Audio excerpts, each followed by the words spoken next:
Next topic है centripetal force. Last हमने relation between linear और एंगुलर क्वांटिटीज को डिस्कस किया। आज हम लोग डिस्कस करेंगे सेंट्रीपिटल फोर्स। सेंट्रीपिटल फोर्स होती क्या है? वो फोर्स जो किसी भी बॉडी को सर्कुलर पाथ के अंदर मूव करवाती है, वो फोर्स क्या कहलाती है? Centripetal force. अगर सेंट्रीपिटल फोर्स नहीं होगी तो बॉडी सर्कुलर पाथ के अंदर मूव नहीं करेगी।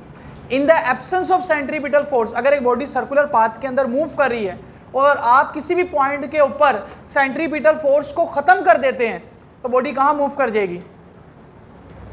Along the tangent. जहाँ पे हमें, जैसे ही हम इसको यहाँ छोड़ेंगे, अगर यहाँ पे होगी तो अलोंग द टेंजेंट इधर चल जाएगी, अगर इधर छोड़ेंगे तो इस तरफ मूव कर जाएगी। तो जहाँ पे सेंट्रीपिटल फोर्स खत्म होगी वहीं पर बॉडी कहाँ मूव कर जाएगी? Along the tangent. सर्कल को कोई भी बॉडी जब भी छोड़ेगी तो वो किधर मूव करेगी? Along the tangent. ठीक है, ये पॉइंट याद रखिएगा। कोई भी बॉडी जब सर्कुलर पाथ को छोड़ेगी तो वो बॉडी किधर मूव करेगी? Along the tangent. कैसे अलोंग दी टेंजेंट? अभी देखते हैं। तो सेंट्रीपिटल फोर्स है क्या? The force which compel a body, compel होता है मजबूर करना, कि सर्कुलर पाथ के अंदर घूमे। The force which compel a body to move in a circular path. हम इसकी जगह बेंड्स अ बॉडी भी लिख सकते हैं। The force which bends a body to move in a circular path. वो फोर्स जो किसी भी बॉडी को बेंड करती है कि वो सर्कुलर पाथ के अंदर रोटेट करे, तो उसको हम लोग क्या कहते हैं? Centripetal force. सेंट्रीपिटल फोर्स का हमारे पास फार्मूला क्या है? F is equal to m v square over r. Centripetal force is equal to m v square over r. आप आर्ट्स की हो ना?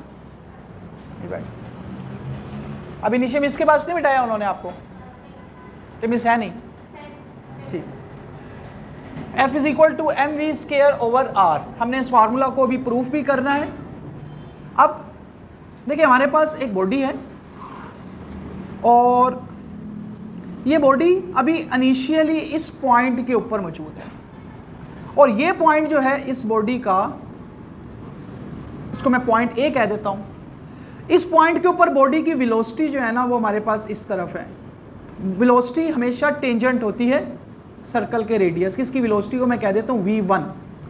कुछ देर के बाद ये बॉडी मूव करके इस पॉइंट के ऊपर आ गई।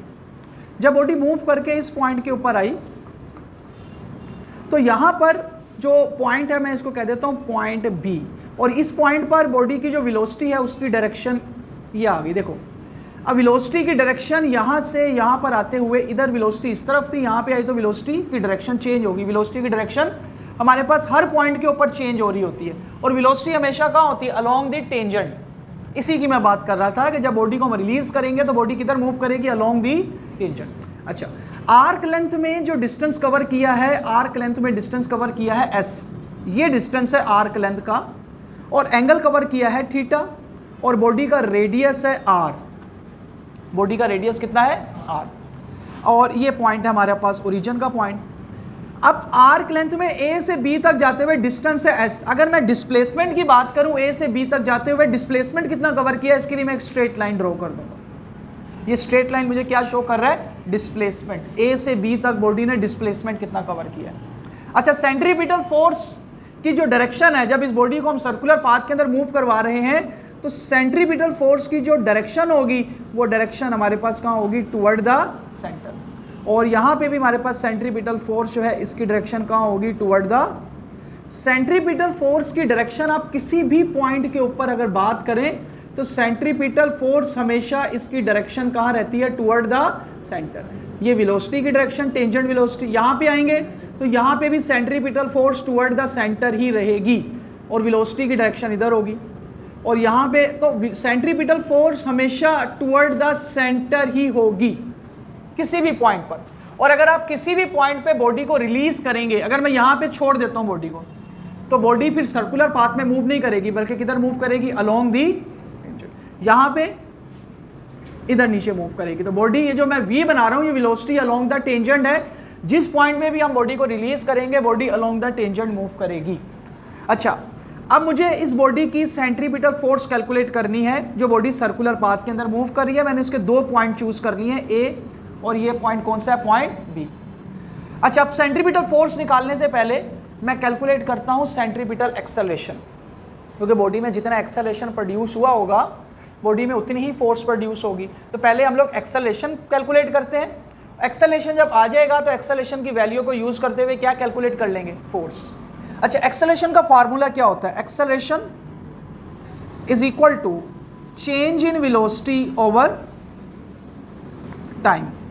अगर आपने इस बॉडी का एक्सेलरेशन कैलकुलेट करना है तो बॉडी की वेलोसिटी में कितना चेंज आ रहा है पहले वो कैलकुलेट करें, और बॉडी को कितना टाइम लगा है पॉइंट ए से पॉइंट बी तक जाने में वो कैलकुलेट करें। दो चीजें कैलकुलेट करें, बॉडी की वेलोसिटी में कितना चेंज आया है और बॉडी को कितना टाइम लगा है पॉइंट ए से पॉइंट बी तक जाने में। ये दोनों चीजें कैलकुलेट करके इसमें पुट करेंगे तो हमारे पास किसकी वैल्यू आ जाएगी, एक्सेलरेशन की। तो पहले मैं टाइम कैलकुलेट कर लेता हूं, बॉडी को कितना टाइम लगा पॉइंट ए से पॉइंट बी तक जाने में। तो टाइम के लिए we know that s is equal to vt, और अगर आपने t कैलकुलेट करना है t is equal to s over v। s है डिस्टेंस और v है इसकी वेलोसिटी। तो इसको मैं अभी पुट करूंगा लास्ट में एक दफा ही। अभी मैंने टाइम नोट कर लिया है। अब मैं चेंज इन वेलोसिटी कैलकुलेट करता हूं। टाइम की वैल्यू आ गई, change in velocity. Change in velocity calculate करने के बाद दोनों वैल्यू एक साथ मैं इक्वेशन नंबर 1 में पुट कर दूंगा। अच्छा, इसका मेन पॉइंट भी यही है कि वेलोसिटी में कितना चेंज आया वो कैलकुलेट करना है। अब चेंज कैसे कैलकुलेट करना है, जरा इस पॉइंट को देखिएगा। देखिए, हमारे पास एक ट्राइएंगल तो पहले से मौजूद है, ये आपको नजर आ रही है OAB। एक ट्राइएंगल हमारे पास पहले से मौजूद है। एक ट्राइएंगल हमारे पास यहां पे हम लोग और ड्रॉ करते हैं, ड्रॉ आर ट्राइएंगल।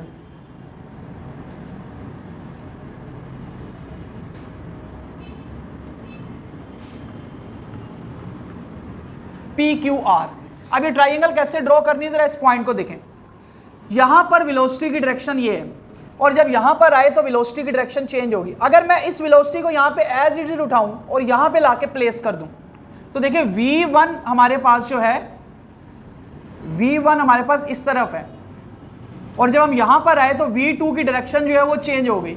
तो यहां से यहां तक ये वो चेंज है जो हमारे पास A से B तक मूव करते हुए आ रहा है। V1 को यहां से उठा के मैंने यहां प्लेस किया। अब V1 की डायरेक्शन इस तरफ है, V2 की डायरेक्शन इस तरफ है, तो ये है वो चेंज जो A से B तक मूव करते हुए हमारे पास आया है, डेल्टा V। यही ट्राइएंगल मैं यहां बनाने लगा हूं, ये जो ट्राइएंगल मैंने यहां पे बनाई है। तो ये ट्राइएंगल मेरे पास एक आ गई। अब ये ट्राइएंगल में ये वाली जो साइड है, इस साइड को मैं कह देता हूं V1, और ये जो साइड है ये साइड है V2, और ये हमारे पास क्या है, चेंज इन वेलोसिटी, और इनके दरमियान ये एंगल आ गया थीटा। अब यहां पे एक चीज याद रखें कि पॉइंट A से B तक जाते हुए सिर्फ वेलोसिटी की डायरेक्शन चेंज हुई है, वेलोसिटी की मैग्नीट्यूड जो है वो सेम रहेगी। जब बॉडी सर्कुलर पाथ के अंदर मूव करती है ना, तो हर पॉइंट के ऊपर वेलोसिटी की सिर्फ डायरेक्शन चेंज हो रही है। अगर बॉडी यूनिफॉर्म वेलोसिटी के साथ मूव कर रही है तब। अब यहां पे मैं यूनिफॉर्म वेलोसिटी ले रहा हूं कि बॉडी यूनिफॉर्म वेलोसिटी से मूव कर रही है। अगर बॉडी यूनिफॉर्म वेलोसिटी से मूव कर रही है तो हर पॉइंट के ऊपर सिर्फ वेलोसिटी की डायरेक्शन चेंज होगी, लेकिन वेलोसिटी की मैग्नीट्यूड क्या रहेगी, सेम। तो V1 से V2 में जाते हुए जो चेंज आया ना वो सिर्फ बेसिकली डायरेक्शन में आया है, मैग्नीट्यूड सेम है। एक ट्राइएंगल, इसको मैं नाम दे देता हूं PQR। अब एक ट्राइएंगल मेरे पास पहले से मौजूद थी OAB, और इसकी ये साइड है R, ये साइड है R, और एक ट्राइएंगल मैंने और बना दी PQR। अब ये दोनों ट्राइएंगल जो है ना, मैं कह देता हूं कि दोनों ट्राइएंगल एक तो इक्विलेटरल है। इक्विलेटरल ट्राइंगल कौन सी होती है, जिसकी दोनों साइड, सारी साइड आपस में क्या हो, इक्वल।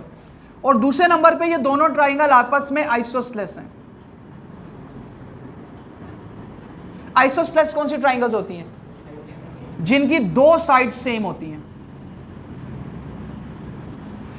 अभी जो दो ट्राइंगल मैंने बनाई हैं, ये दोनों ट्राइंगल एक तो इक्विलेटरल है, सारी साइड आपस में हमारे पास सेम है, दूसरे नंबर पर आइसोसेलेस है, इनकी दो साइड सेम है। अगर ये सेम ट्राइंगल्स हैं तो अब इसकी दो साइड को डिवाइड करूं और इसकी दो साइड को डिवाइड करूं, तो डिवाइड करने से जो रेशो का आंसर है वो सेम आना चाहिए कि नहीं।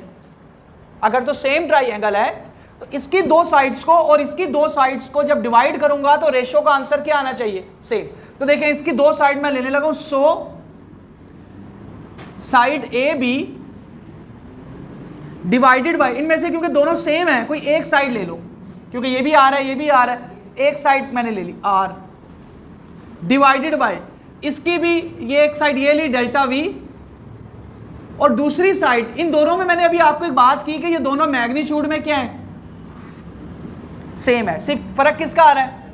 अगर मैं सिर्फ मैग्नीट्यूड लिख रहा हूं, यहां डायरेक्शन तो नहीं मैं बात कर रहा, अगर मैं सिर्फ मैग्नीट्यूड लिख रहा हूं तो फिर मैं V1 और V2 की बजाय मैं यहां पे V भी लिख सकता हूं, क्योंकि मैग्नीट्यूड में दोनों क्या है, दोनों में सिर्फ किस चीज का फर्क आ रहा है, डायरेक्शन का। किसका फर्क आ रहा है, अगर मैं सिर्फ मैग्नीट्यूड लिख रहा हूं तो फिर V1 या V2 की बजाय मैं क्या लिख सकता हूं, यहां पे V, नहीं तो मैं यहां पे V1 लिख दूं, एक साइड ले ली ना। अब V1 या V2 अगर इक्वल हैं तो इसकी जगह पे मैंने क्या लिख दिया, इनको V लिख दिया। तो ये मेरे पास एक रेशो बन गई, इसकी दो साइड और इसकी दो साइड को डिवाइड करने से रेशो का आंसर क्या आएगा, सेम आएगा। यहां तो कोई क्वेश्चन है तो पूछ लें जी, बड़े परेशान हो। मैग्नीट्यूड डायरेक्शन डिवाइड नहीं होती कभी जी, क्लियर है। अच्छा अब यहां पे जो साइड ए बी है, अब जरा इसके पंगे को समझें जरा।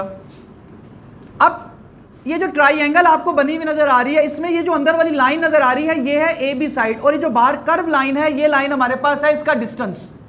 मैं अभी ए बी को एस नहीं कह सकता, वो इसलिए क्योंकि ए बी स्ट्रेट लाइन है और एस कर्व लाइन है, दोनों में फर्क नजर आ रहा है आपको। तो ए बी की जगह पे मैं एस लिख सकता हूं, नहीं। तो मैं ऐसी कौन सी कंडीशन लगाऊं कि ए बी जो है वो एस के इक्वल हो जाए। तो यहां मैं कंडीशन लगाता हूं व्हेन टाइम, कौन सा टाइम, ये जो टाइम हमने कैलकुलेट किया है, when time approaches to zero, जब टाइम जीरो को अप्रोच करेगा देन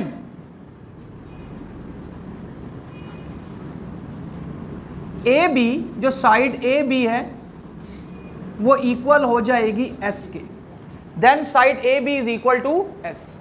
अब यहां पे देखें, यहां पे मैं बना, इधर इस पॉइंट को जरा समझे पहले। ये है ए बी और ये है कर्व लाइन जिसे मैं एस कह रहा हूं। एस को अभी ए बी के इक्वल नहीं कह सकता क्योंकि अभी हमारे पास जो है आपको डिफरेंस ज्यादा नजर आ रहा है, और यहां से यहां तक जाने में टाइम लगा है टी। अच्छा अगर मैं टाइम को हाफ कर दूं तो ये डिस्टेंस जो कवर हुआ है ये भी कितना हो जाएगा, बी पॉइंट हमारे पास इधर आया होगा। और अभी भी क्या मैं ये जो लाइन है ए बी, इसको मैं ये एस के इक्वल कह सकता हूं, अभी भी नहीं, अभी टाइम हाफ किया है। अगर मैं टी बाई 4 कर दूं, इसका और हाफ कर दें, कि अब ए बी को, ये है ए बी और ये है एस, क्या ए बी को अब एस कहा जा सकता है, अभी भी। तो मैंने तो बात ही खत्म कर दी, मैंने तो कहा टाइम अप्रोचेस टू, जब टाइम जीरो को अप्रोच करेगा तो जो डिस्टेंस कवर होगा वो इतना स्मॉल होगा कि आर्क लेंथ का डिस्टेंस और जो मेरे पास स्ट्रेट लाइन है अंदर, ये दोनों तकरीबन क्या 100% क्या हो चुके होंगे, सेम। तो जब टाइम जीरो को अप्रोच करेगा उस वक्त जो डिस्टेंस कवर होगा आर्क लेंथ में, और जो हमारे पास ये जो अंदर डिस्टेंस हमारे पास कवर हुआ है, दोनों क्या होंगे, सेम होंगे। तो when time approaches to zero then A B is equal to S. तो फिर यहां पे ए बी की जगह पे मैं क्या लिख सकता हूं, एस। तो देखें फिर हमारे पास क्या इक्वेशन बनेगी, S over R is equal to delta V over V. तो यहां से डेल्टा वी की वैल्यू हमें क्योंकि कैलकुलेट करनी थी, तो डेल्टा वी किसके इक्वल आ गया, एस वी ओवर आर।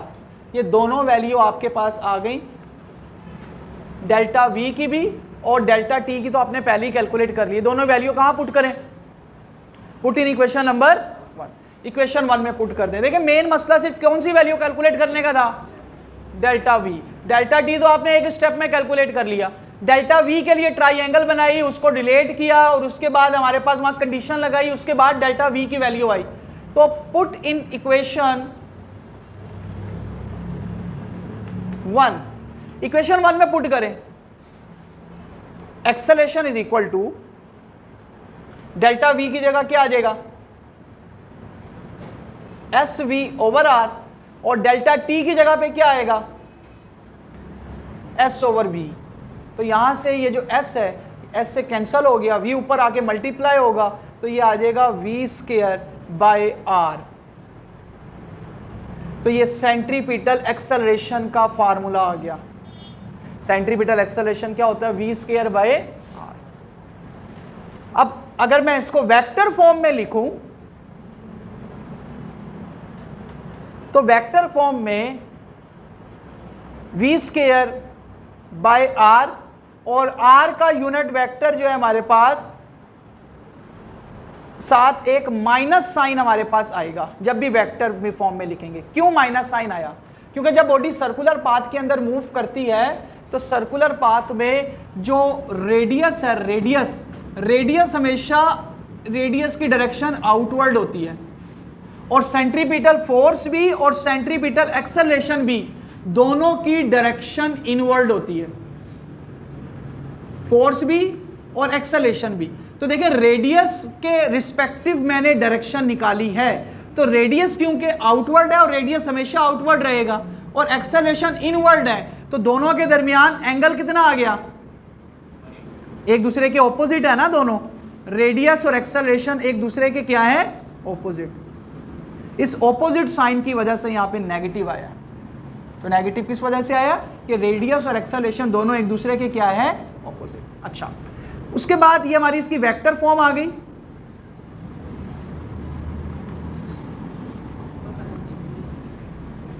अच्छा, दूसरे नंबर पे अगर आपने एक्सेलरेशन को मॉडिफाई करना है, ये जो v है ये लीनियर वेलोसिटी है। v क्या है? Linear velocity. अगर आपने एंगुलर वेलोसिटी में लिखना है तो लीनियर से एंगुलर में जाने के लिए एक फार्मूला हमने ड्राइव किया था। क्या फार्मूला था लीनियर से एंगुलर वेलोसिटी में जाने के लिए?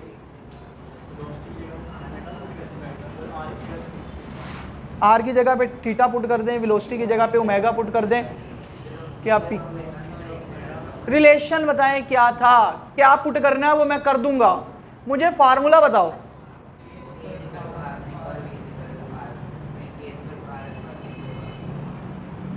हमें क्योंकि वेलोसिटी की वैल्यू पुट करनी है तो वेलोसिटी का क्या फार्मूला था? v is equal to R omega. ये उस दिन प्रूफ किया था, तो फिर याद करते नहीं बच्चे। ये प्रूफ करके कौन से कुएं में डाली जा रहे हो तुम लोग? अब ये वैल्यू यहां पुट करें तो एक्सेलरेशन क्या हो जाएगा? आर स्क्वायर ओमेगा स्क्वायर, क्योंकि ऊपर v स्क्वायर था और नीचे r एज इट इज। ये r स्क्वायर से कट गया तो एक्सेलरेशन किसके इक्वल आ गया? r omega square. ये भी एक्सेलरेशन का फार्मूला है लेकिन एंगुलर फॉर्म के अंदर, और ये भी एक्सेलरेशन का फार्मूला है लेकिन ये लीनियर मोशन के अंदर, और ये इसकी वेक्टर फॉर्म आ गई। अच्छा, यहां पे ओमेगा की वैल्यू हम लोग omega is equal to 2 pi over T put करें तो ये इक्वेशन जो है ये हमारे पास क्या बन सकती है? r 4 pi square over T square. वो इसलिए आया क्योंकि ओमेगा पे स्क्वायर था, जब स्क्वायर लेंगे तो 4 pi square over T square. और अगर ओमेगा की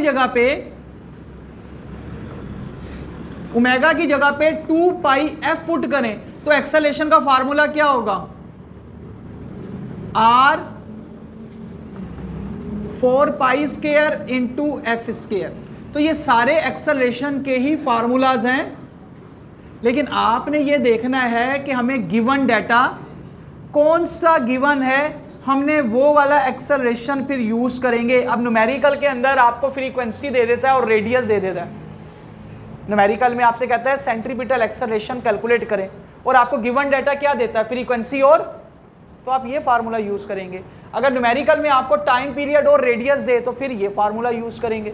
अगर न्यूमेरिकल में आपको लीनियर वेलोसिटी और रेडियस दे तो सेंट्रीपिटल फोर्स का ये फार्मूला यूज होगा, और अगर हमारे पास रेडियस और एंगुलर वेलोसिटी गिवन हो तो ये फार्मूला। 4 फार्मूलाज हैं, लेकिन ये चारों फार्मूलाज आपने ये देखने हैं गिवन डाटा क्या है। गिवन डाटा को देखते हुए आप ये फार्मूलाज यूज करेंगे। बात समझ आ गई? अब यहां तक कोई क्वेश्चन है तो पूछ लें जल्दी से। कौन सा? When time approaches to 0। इसी के बाद मैं तुमसे पूछा था, तुम परेशान हो, पूछ नहीं रहे हो। अच्छा, when time approaches to 0, अभी बॉडी को यहां से यहां तक जाने में कितना टाइम लगा है? t time. तो इस वक्त ये लाइन स्ट्रेट आ रही है और ये हमारे पास कर्व लाइन है। लेकिन जब टाइम जीरो को अप्रोच करेगा तो जीरो इस स्मॉल इंटरवल ऑफ टाइम में बॉडी जो डिस्टेंस कवर करेगी, देखो अभी डिस्टेंस ये कवर हुआ है, लेकिन अगर मैं टाइम जीरो को अप्रोच कराऊं तो जो डिस्टेंस कवर होगा वो भी बहुत स्मॉल होगा। ये भी मैंने ज़्यादा बनाया ताकि आपको नज़र आ जाए। अब ये कौन सा डिस्टेंस, इस डिस्टेंस में देखें, ये जो अंदर वाली लाइन है और ये जो बाहर वाली लाइन है, तकरीबन दोनों क्या हो चुके हैं, इक्वल। तो when time approaches to zero, उस वक्त बॉडी जो डिस्टेंस कवर करेगी, उस वक्त आर्क लेंथ और अंदर वाली लाइन ये तकरीबन इक्वल होंगी। उस वक्त मैं कह सकता हूं A B is equal to S.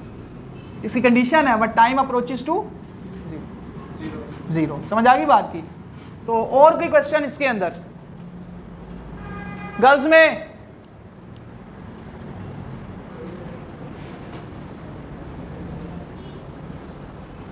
अच्छा, ये हमने सेंट्रीपिटल एक्सेलरेशन कैलकुलेट कर लिया। अब हमें क्या कैलकुलेट करना है? Centripetal force. जब एक्सेलरेशन आ गया तो फोर्स कैलकुलेट करना मसला ही कोई नहीं। बात समझ आ गई? आपके पास एक्सेलरेशन आ गया ना, अब हम सेंट्रीपिटल फोर्स निकालते हैं। तो फोर्स का फार्मूला क्या होता है? F is equal to ma। A की वैल्यू पुट करते जाए बारी बारी सारी। ए लीनियर में पुट करें, एंगुलर में पुट करें, टाइम पीरियड में पुट करें और फ्रीक्वेंसी की फॉर्म में ए की वैल्यू पुट करते जाएं, फार्मूला बनता चला जाएगा। पहले ए लीनियर में पुट करें तो क्या इधर देखना प्यारे लाल, इधर जब वैल्यू पुट करेंगे ए की, एक्सेलरेशन का क्या फार्मूला निकाला है?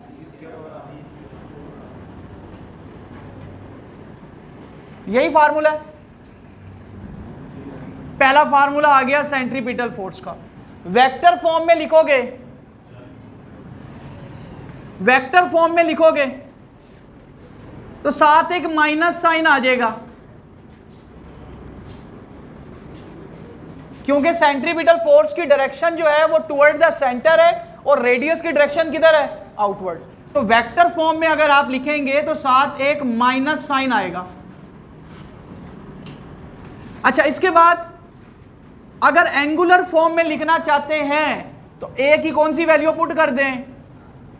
Are omega square. तो क्या आ जाएगा? R is equal to M R omega square. ये सेंट्रीपिटल फोर्स का दूसरा फार्मूला आ गया। अच्छा, टाइम पीरियड में कैलकुलेट करना चाहते हैं तो टाइम पीरियड में आपके पास जो है सेंट्रीपिटल फोर्स का फार्मूला क्या आएगा? एम। एक्सेलरेशन का कौन सा फार्मूला पुट करें टाइम पीरियड में जो है? M R 4 pi square over T square. ये आपके पास टाइम पीरियड में आ गया। और अगर आपने फ्रीक्वेंसी में कैलकुलेट करना है तो फ्रीक्वेंसी वाला फार्मूला पुट कर दें। क्या है फ्रीक्वेंसी में? M R 4 pi square into F square.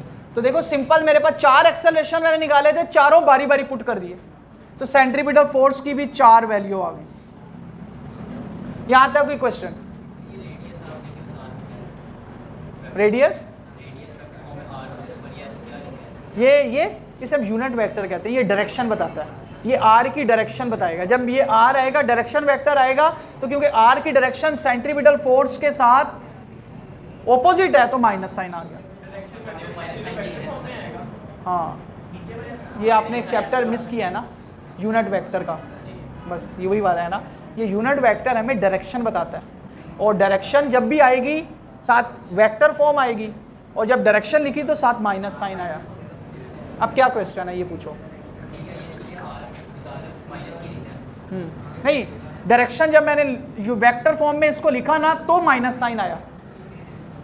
ठीक है, अब पढ़ेंगे वो चैप्टर दोबारा, आपको पता लग जाएगा। यूनिट वेक्टर रिवाइज करना है अभी। अच्छा, ये हमारे पास लॉन्ग कंप्लीट हो गया। ठीक है, अब इससे रिलेटेड मुझे कुछ एमसीक्यूज बताएं।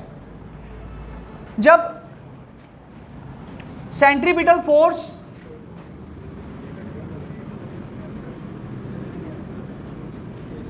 और काइनेटिक एनर्जी का रिलेशन क्या होगा? सेंट्रीपिटल फोर्स का फार्मूला लिखें, देखिएगा जरा। सेंट्रीपिटल फोर्स का फार्मूला लिखें। काइनेटिक एनर्जी क्या होती है? हाफ एम, देखो एम वी स्क्वायर तो है, क्या नहीं है, हाफ। तो मैं क्या करूं, 2 से मल्टीप्लाई करूं और 2 से डिवाइड करूं। 7 एम वी स्क्वायर मैंने अंदर लिख दिया और आर क्योंकि नहीं चाहिए था बाहर लिख दिया, आर नहीं चाहिए था बाहर आ गया। तो ये हाफ एम वी स्क्वायर किसके इक्वल आ गया, ब्रैकेट के अंदर जो हाफ एम वी स्क्वायर है किसके इक्वल आ गया। तो देखें सेंट्रीपिटल फोर्स और काइनेटिक एनर्जी का रिलेशन भी निकाल लिया। सेंट्रीपिटल फोर्स के फार्मूला में आर को बाहर निकाला, 2 से मल्टीप्लाई और डिवाइड किया ताकि फार्मूला बन जाए। तो ये अंदर कौन सा फार्मूला बना, और 2/r as it is. Clear है? अच्छा, अब एक बॉल है, उसको एक रस्सी के साथ टाइट करें और सर्कुलर पाथ, ये सारे एमसीक्यूज हैं। जब बॉल को आप सर्कुलर पाथ में घुमाएंगे तो बॉल को सेंट्रीपिटल फोर्स कौन प्रोवाइड करेगा, टेंशन ऑफ द स्ट्रिंग। कौन प्रोवाइड करेगा, टेंशन ऑफ द स्ट्रिंग। अच्छा, यहां पे एक एमसीक्यूज का आंसर दें, अगर मैं मास को डबल कर दूं और स्पीड को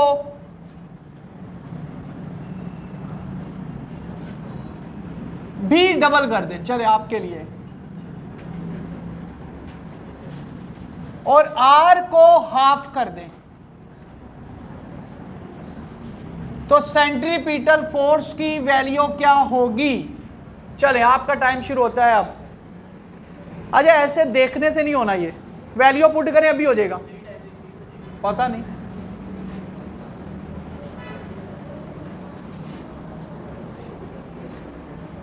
जल्दी से वैल्यू पुट करेंगे तो आंसर आएगा।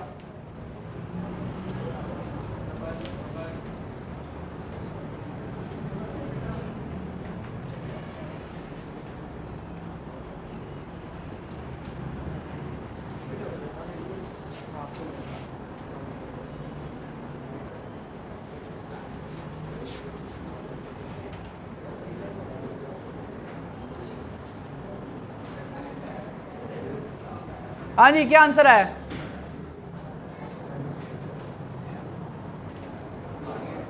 एक मिनट, क्या आंसर है भाई?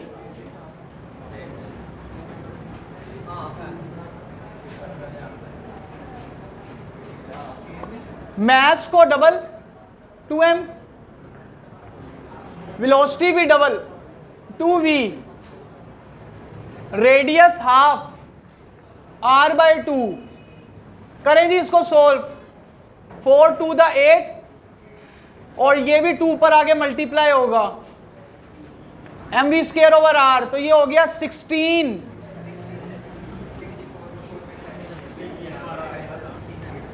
तो सेंट्रीपिटल फोर्स कितने टाइम इंक्रीज हो गई, 16 टाइम।